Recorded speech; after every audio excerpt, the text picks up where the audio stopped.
aquí hay mucha comunicación, mucho teléfono, eso llega uno y empiezan a bolearse en todo, ahí está el Popeye, está el Popeye. Y nos están cuidando.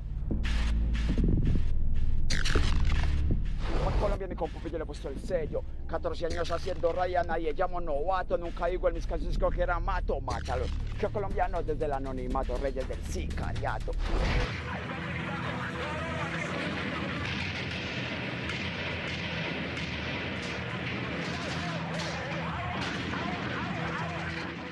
Al fin de cuentas, no anduvo lo de la Marina, no anduvo lo de la policía, pero vos querías ser policía de tránsito y no pudiste. Mire, no pude con la Marina y no pude con la Policía Nacional. Entonces en mi barrio vivía un senador de la República de Colombia, por Antioquia, representando a Antioquia, y el Senado queda en la ciudad de Bogotá. Yo era amigo de este senador de la hija y del hijo. Entonces el senador se llamaba Federico Estrada Vélez. Entonces yo veía una oportunidad de trabajo que era de tráfico de tránsito, pitando y dirigiendo el tráfico, y a mí me gustaba, porque a mí me ha gustado la autoridad. Ser tránsito se necesitaba una palanca política. Yo voy donde el senador, pido una cita con él, vivimos en el mismo barrio, y el senador rechaza la cita. Entonces yo me senté en la esquina de mi barrio y dije, si yo soy amigo del senador, ¿por qué no me ayuda? Entonces dije, la solución es mi pistola. Cuando yo ya me vinculo con Pablo Escobar, un día me dice Pablo Escobar, mire Popeye, usted vivió por el éxito de Colombia. Y dice, señor, es que hay un senador que se llama Federico Estrada Vélez que está hablando muy duro a favor de la extradición de colombianos hacia los Estados Unidos. Yo necesito secuestrar a ese tipo y hablar con él. Y yo, tranquilo, patrón. A los 2 días lo tenía frente a Pablo Escobar. Lo secuestraste y lo secuestré, lo sí. Intercepté saliendo de la casa, le matamos el conductor y me lo llevé. Se lo llevé a Pablo Escobar y allá el senador dijo, no Pablo, yo voy a cambiar el discurso, yo no me voy a meter más en esto es un error, discúlpame, es por política, me han presionado para que hable a favor de la extradición. El patrón le dijo, tranquilo, necesitamos es crear un camino para que caiga la extradición en la Constitución. Si nos vas a ayudar en esto, andate, no tienes problema. El senador salió y al otro día se pronunció bravísimo en los medios de comunicación contra Pablo Escobar y contra mí. Preferimos una tumba en Colombia a un calabozo en los Estados Unidos. Se vino Lance Enrique y apoyando la extradición de colombianos hacia los Estados Unidos de Norteamérica. No cumplió con la palabra que dio estando secuestrado. Entonces el patrón me dice a mí, hay que matar a Federico Estrada Vélez. Entro al barrio, increíblemente el senador andaba con un conductor y él atrás, solos. Lo intervinimos y lo asesinamos.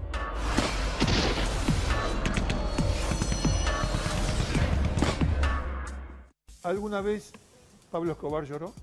A Pablo Escobar la única vez que yo lo vi llorando fue cuando mataron a su cuñado Mario Henao, que estábamos en el Magdalena medio antioqueño, que nos entregaron nuestros enemigos una filtración por una jugadora de voleibol que fui allá para un show de lesbianismo con la mujer de Jorge Luis Ochoa Vázquez.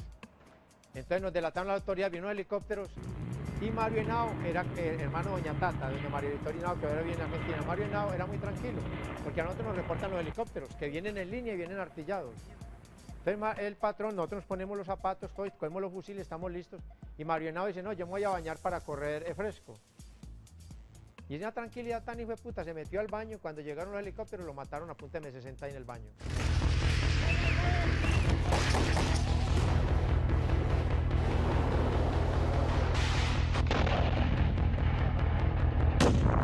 Entonces el patrón cuando ya sabe la noticia, el patrón la confirma.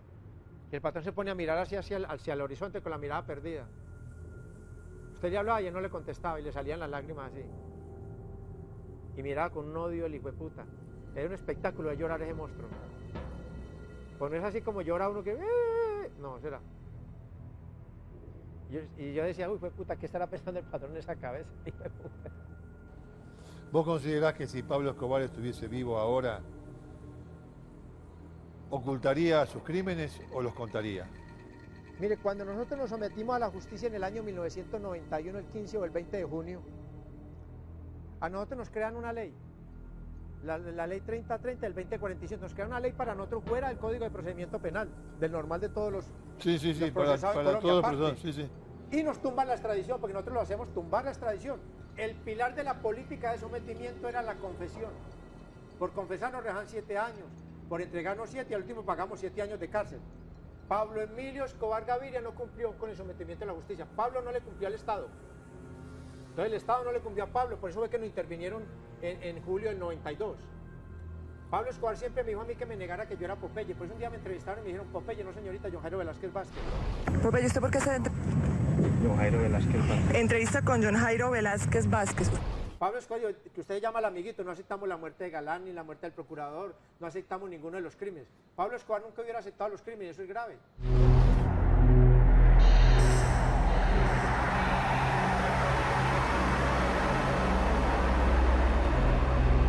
¿Tuviste que ver con el derribo del avión, con la explosión del avión comercial de Avianca? En las democracias del mundo en esa época, para el cuatrenio del año 90 al 94, fueron ejecutados en la República de Colombia 3 candidatos a la presidencia de la República. Luis Carlos Galán, ejecutado por el cartel de Medellín.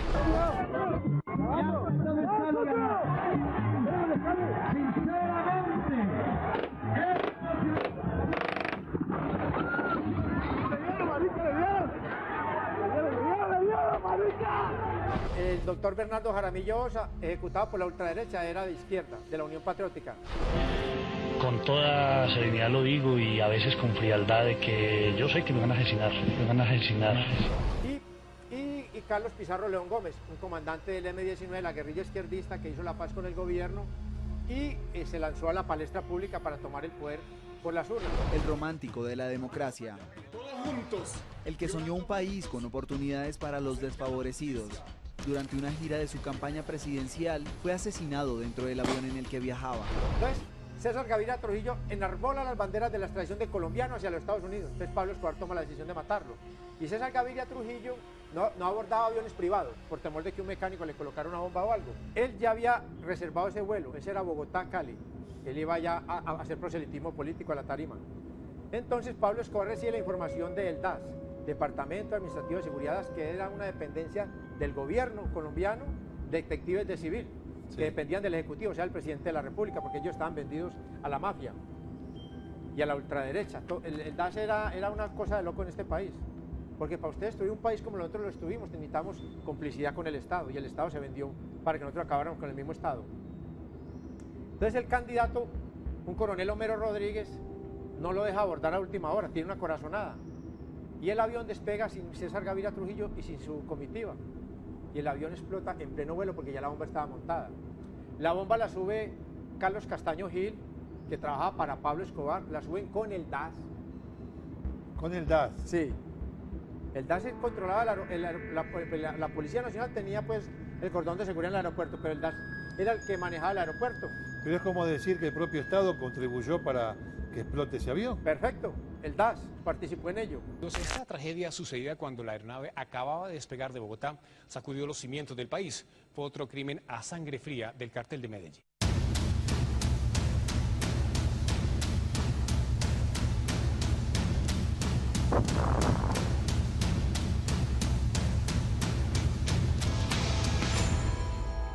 En realidad no quería ser duro en mis expresiones con el periódico El Espectador, pero ustedes han visto los ataques y las calumnias que ha estado lanzando últimamente contra nuestros programas.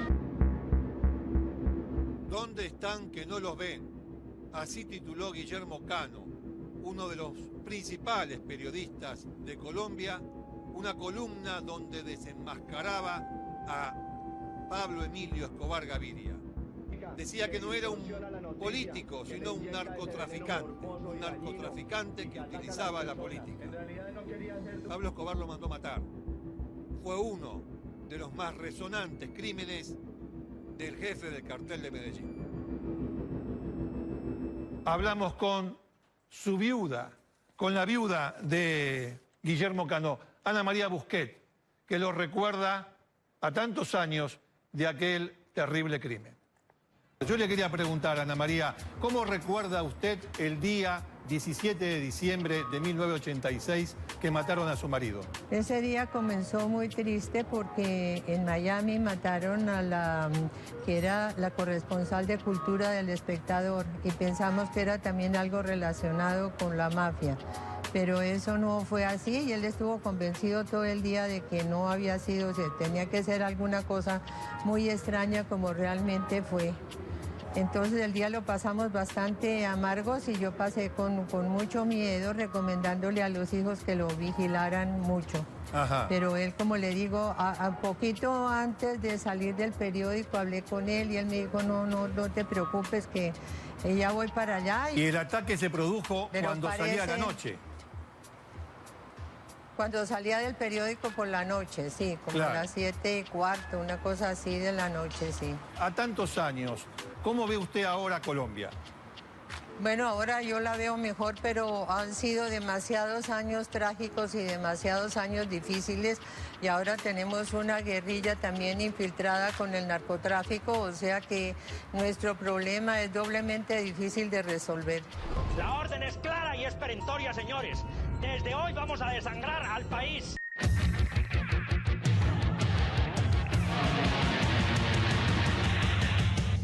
Pablo Escobar manejaba el aeropuerto, tenía taxis, tenía motocicletas, maneja mucha información. Claro. La clave de la guerra es el que maneja la información y la inteligencia. La inteligencia es mucho más fuerte que las armas. Hay un aspecto que tiene que ver con el negocio del narcotráfico hacia Estados Unidos, que tiene que ver con la relación de Pablo Escobar Gaviria con los sandinistas en Nicaragua, sí, y con los hermanos Castro en Cuba. Sí. Eso fue así. Es decir, Nicaragua y Cuba se convirtieron en base para traer o llevar. Mire, yo te voy a hacer una ABC para que te quede muy claro lo de Nicaragua, por qué se llegó a Nicaragua. Porque usted está hablando aquí con la memoria histórica del cartel de Medellín, yo siempre hablo con la verdad, porque la verdad es lo que nos va a sacar adelante. Resulta que en el año 1981, el 11 de noviembre, una guerrilla izquierdista colombiana llamada M-19 secuestra a Marta Nieves Ochoa, hermana del clan Ochoa, socios de Pablo Escobar y también jefes del cartel de Medellín. Claro. Pablo Escobar arma un aparato militar junto con José Gonzalo Rodríguez Gacha, los Ochoas y Pablo Escobar, que lo llaman el MAS, muerte a secuestradores. El MAS, muerte a secuestradores, sí. Iban sobre el M-19. Pablo Escobar vence al M-19 en las calles. El M-19 ya ha perdido mucha gente y el M-19 dice basta, basta, basta. Pablo Escobar vuela a Nicaragua, lo llevan los del M-19, lo llevan Marino Espina. Allá se encuentran con Daniel Ortega, se encuentran con los sandinistas y empieza el viaje de cocaína que se hacía antes del aeropuerto de Panamá, se empieza a hacer del aeropuerto de Managua, Nicaragua. El presidente de la época y los sandinistas patrocinan la salida de la cocaína. Ahí es donde sale un vuelo muy famoso, con cocaína, con el piloto Barry Seal. Barry Seal sale con cocaína de Nicaragua, llega a Miami a una pista privada, la DEA lo detiene, le dicen, con usted no hay problema, venga, coopere, tómele una foto a Pablo Escobar en Nicaragua para no tenerse encima de los sandinistas. Barry Seal acepta, y donde le toma unas fotos a Pablo Escobar subiendo cocaína a un avión de Barry Seal, le toma foto al mexicano, y se va con la cocaína a Barry Seal y llega y va un gran jurado. Ahí donde viene ya los americanos van contra los sandinistas. Entonces ya Pablo Escobar se da cuenta que Barry Seal era testigo contrario. Entonces Pablo Escobar sale de Nicaragua inmediatamente, porque se volvió un hervidero y llegan a Colombia. Pablo Escobar Gaviria asesina a Barry Seal en Baton Rouge, Luisiana, territorio norteamericano. Gravísimo, un norteamericano muerto en suelo norteamericano por un agente extranjero. Eso es gravísimo para los Estados Unidos. Eso lo hace Guillermo Zuluaga Cuchilla, él que envía a Cumbamba y todos estos muchachos que están allá. En este momento en la ciudad de Medellín se está filmando una película sobre este asesinato de Barry Seal. El actor Tom Cruise. Esto va a revivir ese asesinato.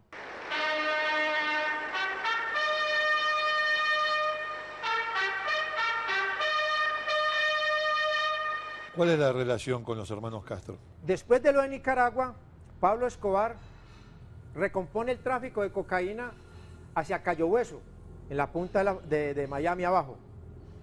Lo recompone con Fidel y Raúl Castro, los dictadores de Cuba. El que recibía la cocaína era Raúl porque él era el jefe del ejército, pero Fidel estaba al tanto. Vos estás hablando, con los antecedentes que tenés, en contra de, le puede gustar a unos o no a otros, pero en contra de un líder mundial como Fidel Castro. Sí. Y quien lo acusa de tener vínculos, o de haber tenido vínculos, mejor dicho, nada menos que con el cartel de Medellín, es uno de los sicarios del cartel de Medellín. Un bandido. Bandido. Sabés que mucha gente va a decir, bueno, no deja de ser la palabra de un bandido contra el prestigio de un líder mundial. Ese no es un líder, es un dictador y es otro bandido. ¿Por qué? Porque yo supe el tráfico de drogas, yo estuve en Cayo Hueso, yo vi a Pablo Escobar cuando manejó el tráfico de drogas. Yo conocí la persona que estuvo en Cuba. Cuando se descubrió el tráfico de cocaína, quedaron más de 10.000 kilos enterrados en Cuba de cocaína, del cartel de Medellín. Quedaron allá. Quedaron allá. Y aquí, donde usted me está viendo, el bandido que usted llama, que no hay ningún problema, que usted sabe que las cosas hay que llamarlas por su nombre. A mí Pablo Escobar me encarga que vaya a la Ciudad de México, al aeropuerto de México, que a mí me va a esperar el Nobel de Literatura, Gabriel García Márquez. Se lo repito para que no le quede ninguna duda. Gabriel García Márquez. Y que le entregue una carta, un manuscrito de Pablo Escobar. Yo voy a México, yo era buscado. Voy con el nombre de Alexander Álvarez Molina. Entonces voy allá, le entrego la carta al Nobel de Literatura. Esa carta era para Fidel y Raúl Castro. O sea que yo ese día, cuando fui donde el Nobel de Literatura, ahí estaba la CIA. Entonces, ¿por qué van a estar siguiendo al Nobel de Literatura o que andan en cosas oscuras? Aquí estamos hablando de Pablo Emilio Escobar Gaviria. ¿Usted es consciente de eso? ¿Usted es consciente que está sentado con la memoria histórica del cartel de Medellín? Y el sobreviviente de más de 3.000 hombres que tenía Pablo Escobar, que no quedamos y no 6, 7. Pablo Escobar le estaba mandando a decir a Raúl y a Fidel de que consiguieran un submarino con los rusos para llegar con la cocaína desde México a La Habana y de La Habana en un submarino a Miami. Volviendo a la personalidad de Pablo Escobar, cuando alguno de ustedes se mandaba alguna macana de matar a quien no correspondía o a alguien que los podía poner en peligro a todos, sin ninguna necesidad, cuando se andaban emborrachando por ahí, no te digo en tu caso particular, digo de alguno, o consumiendo cocaína, ¿él cómo reaccionaba con ustedes? Mire, primero que todo, le voy a escribir a usted quién era Pablo Escobar. Era el mejor amigo del mundo y el peor enemigo del mundo. Era buen amigo y buen enemigo. Uno realmente nunca sabe quién finalmente es el que lo va a traicionar a uno. Un día puede ser los trabajadores y otro día puede ser los mismos amigos. Pablo Escobar era un hombre que él nos perdonaba muchas cosas a nosotros, porque la base de Pablo Escobar no eran los narcotraficantes, sino los sicarios. Él lo aconsejaba Esa era a su uno. fuerza. Sí, él lo aconsejaba a uno. Cuando uno hacía una embarrada, él lo sentaba a uno y le decía, mijo, ¿cómo ha estado? ¿Cómo le ha ido? Yo estoy muy agradecido con usted, mire que usted ha cooperado mucho con la organización, es un hombre muy valioso, pero mire usted lo que acaba de hacer, mató a un amigo mío.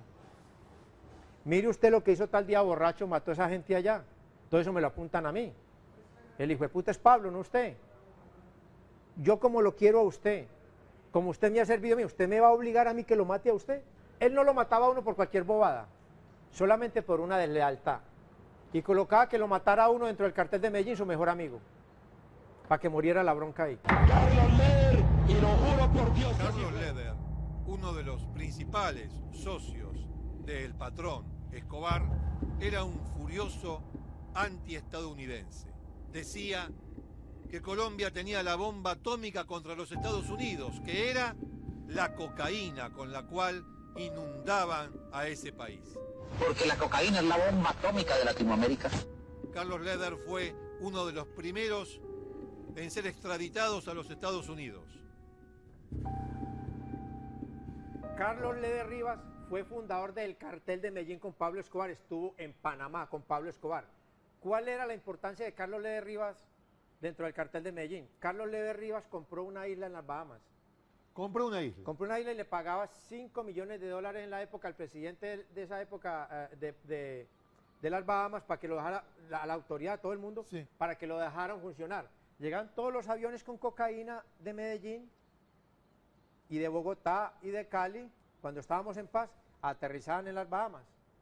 Pista autorizada por el gobierno bahamés. De ahí, de Miami salen cientos de botes los domingos que van a las Bahamas de pesca.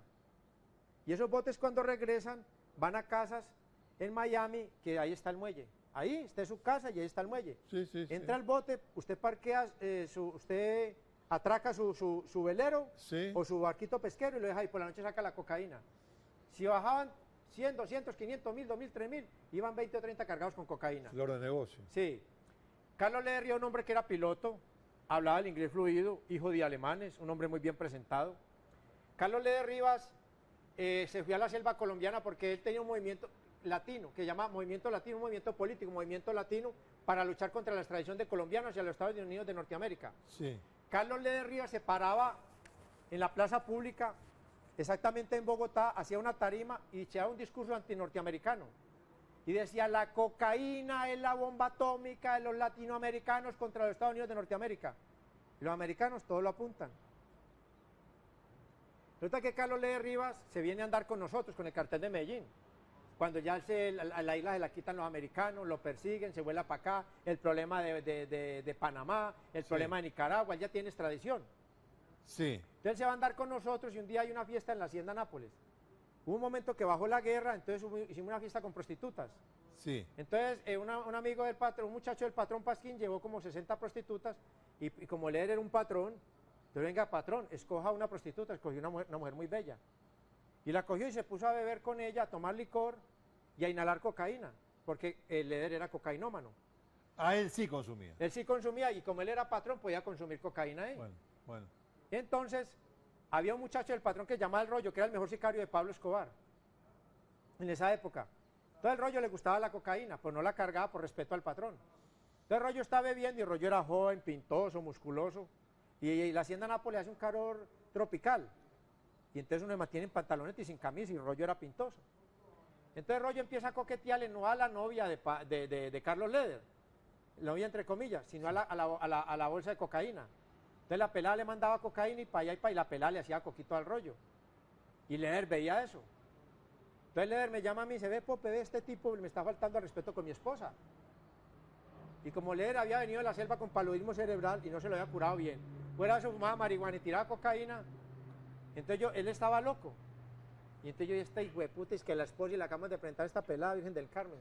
No era la esposa, era una prostituta, claro. Sí, bueno. sí. Y la cosa terminó ahí, entonces llegó la noche, entonces Leder se fue a dormir con la prostituta.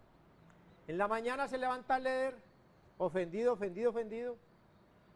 y Rollo se estaba bañando, porque se metió un duchazo, pues, para refrescarse un poquito, porque el patrón ya se había ido a dormir. Estaba subiendo la pantaloneta aquí, cuando entró Leder y le pegó el primer balazo aquí y le abrió la cabeza en dos, con un FAL 762. El fusil FAL es antiaéreo, una cosa de locos.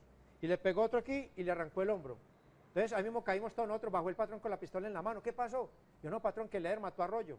Nosotros le dijimos al patrón que si le dábamos bala a Leder. Y el patrón dijo, no, tranquilo.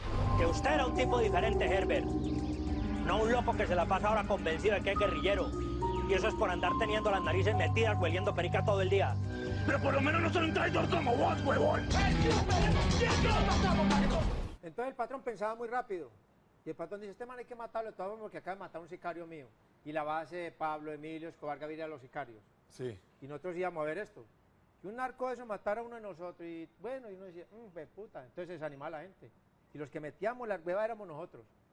Pablo Escobar era el más guapo de todos. Y era el patrón de patrones. Porque la metíamos éramos nosotros. Entonces, el patrón piensa rápido. Y le dice al Chopo y todo, y a nosotros que lo llevemos hasta una calita que aquí en el oriente antioqueño. No le habló en ese momento. Sí, le habló, lo tranquilizó, le dijo que era un mal tipo, que había que matarlo, lo tranquilizó. Lo que nosotros llamamos en la mafia le dio dulce. Le dio dulce. Y Leder se comió ese cuento. Y entonces lo movieron aquí al oriente antioqueño, lo movimos al oriente antioqueño, y el patrón ordenó que lo entregamos a las autoridades. Fue capturado, se lo entregamos a la policía, a los amigos de nosotros, fue capturado a las 5:30 de la mañana y a las 7:30 iba para Miami. La CIA dice que fue una operación de ellos. No, eso es carreta. Fue delatado por nosotros.